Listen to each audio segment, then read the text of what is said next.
What a mess. Border security, foreign military aid, and the lack of a full-year 2024 budget agreement have turned into a sort of Gordian Knot for Congress, which is not around at the moment. Happy New Year indeed. For what could happen this week, we turn to Bloomberg Government Deputy News Director Loren Duggan. And is there a way out of this? I mean, you just hear all these conflicting reports, but even members themselves say we're not going to be able to get a budget done.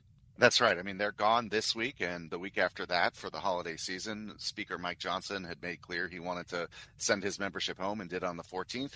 We saw the Senate in for a few days last week, but didn't really make progress on the big issues, both fiscal 2024 spending and then this border security and international aid package that really was the reason they had stuck around, was to try to make progress on that. So we go into the new year without much clarity on what's going to happen on those issues, plus everything else that Congress needs to get done just in the routine order of business and other short-term deadlines they've set for themselves. So you're right, it's going to be a messy start to 2024 up on Capitol Hill. Could this be one of those situations where there's a sudden breakthrough in the impasse with respect to the border and what the border policy shall be?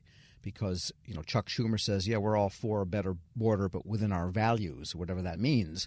And the Republicans say we got to shut this thing down so that there's not this influx. And maybe there is a middle ground that, sometimes these things break just when they seem like they never will. I think that's true. I think there's two things. One is a list of principles that everybody could agree to, Republicans and Democrats and independents on the Hill working with the administration. And then what does the actual legislation look like? Because that was one of the sticking points last week, was given the timing of where they were talking and what they were talking about, there was concern about seeing the actual text, what the legislation does, because they want to get it right. I think Chris Murphy had said they haven't really touched border legislation in 40 years because it is so tough to do. So I think that's one of the things that could make it difficult. If they got to agreement that a broad swath of the House and the Senate could both agree to, you can see a path forward. But getting to that point is going to be hard on this border and aid package, let alone the other spending talks that are also going on with seemingly not much progress. Because sometimes they seem to be talking at cross purposes. The Republicans that are pushing for the border security,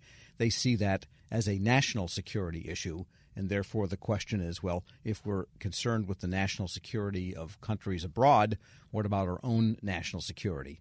And Democrats see it in a different colored light, you might say, as a border and immigration issue, but not a national security issue. I'm just guessing, but when they talk at cross purposes like that, that's what makes things difficult.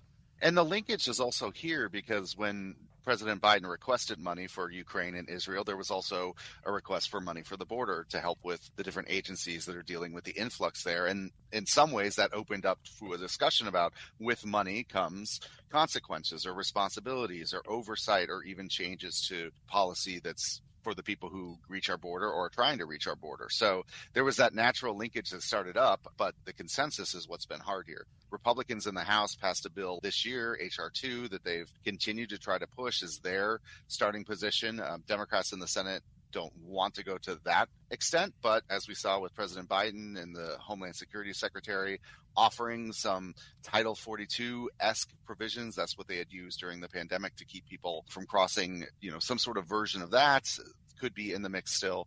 So, you've seen some movement, you've seen some sitting around a table before the holidays, and everyone says they'll get back to it as soon as they can.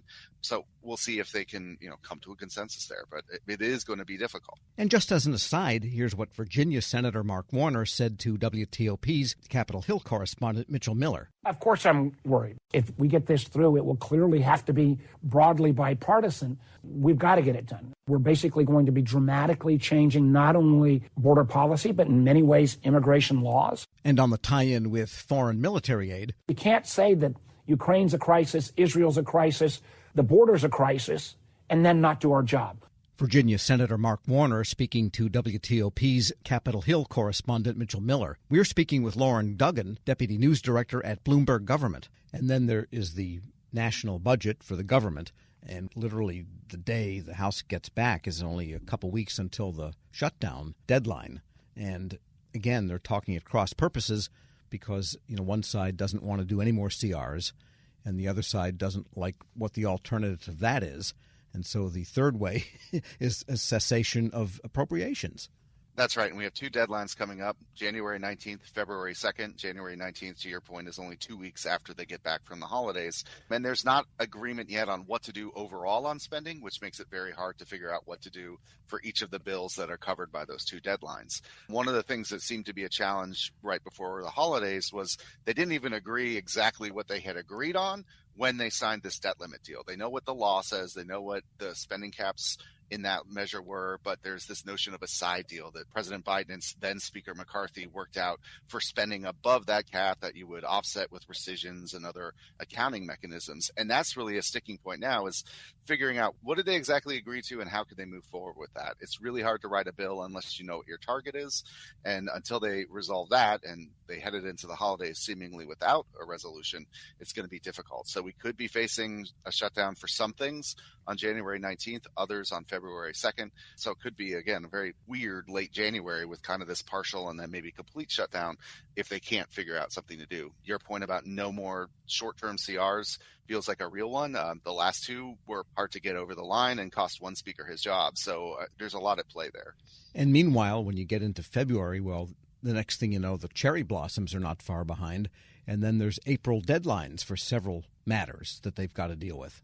Right. Two big ones coming up. One is March 8th. That's the FAA's authorization. So that agency receives funding, but its authorization is important because the ticket taxes it collects and are used to fund operations, those would all lapse on March 8th without some sort of action. And then on April 19th, that's the new deadline for the Foreign Intelligence Surveillance Act, these important overseas surveillance powers that people want to curtail as part of any long-term extension. So those are two deadlines that are not too long after the really big ones in January and February. All of those things have deadlines, and there will be some sort of vehicle to attempt to resolve that, and lawmakers are also going to look to use those to advance other things. One big thing is an unresolved tax package, revive some important business tax breaks like R&D. There's interest in getting that done as soon as possible. If they can stick it into one of these packages and get that over the line, they'll be looking to do that as well. Is there any controversy over FAA authorization? The House passed a bill on a really bipartisan basis, but in the Senate, there's been a holdup over pilot training requirements and some other language in that. So if the Senate can come to an agreement on what it wants to do with its bill, then maybe the House and the Senate can come together. They just haven't been able to get that done yet. But that's one that may have an easier path if they can work through some issues. And on the nominations front, those military holdups from Senator Tuberville, that's completely over now at this point. That's right. They made a last-minute deal last week to get the last 11 generals and admirals over the line, and then they also made an arrangement to deal with other nominations, because there's a rule: if you don't do something by the end of the year, you often send it back to the White House. They kept some of them in stasis, so they're still there in front of the Senate, and they'll be there when they come back. But then there were some nominations that they sent back to the White House. The biggest one was Labor Secretary nominee Julie Su, whose nomination has been languishing in the Senate all year. The White House said they are intending to renominate her, and that could be another bruising fight over her nomination next year, because it's also Democrats don't necessarily agree on moving her forward. At least one, Joe Manchin, has stood in the way there. So another big swath of work to do next year is to continue chipping away at those. Loren Duggan is Deputy News Director at Bloomberg Government. As always, thanks so much. Thank you.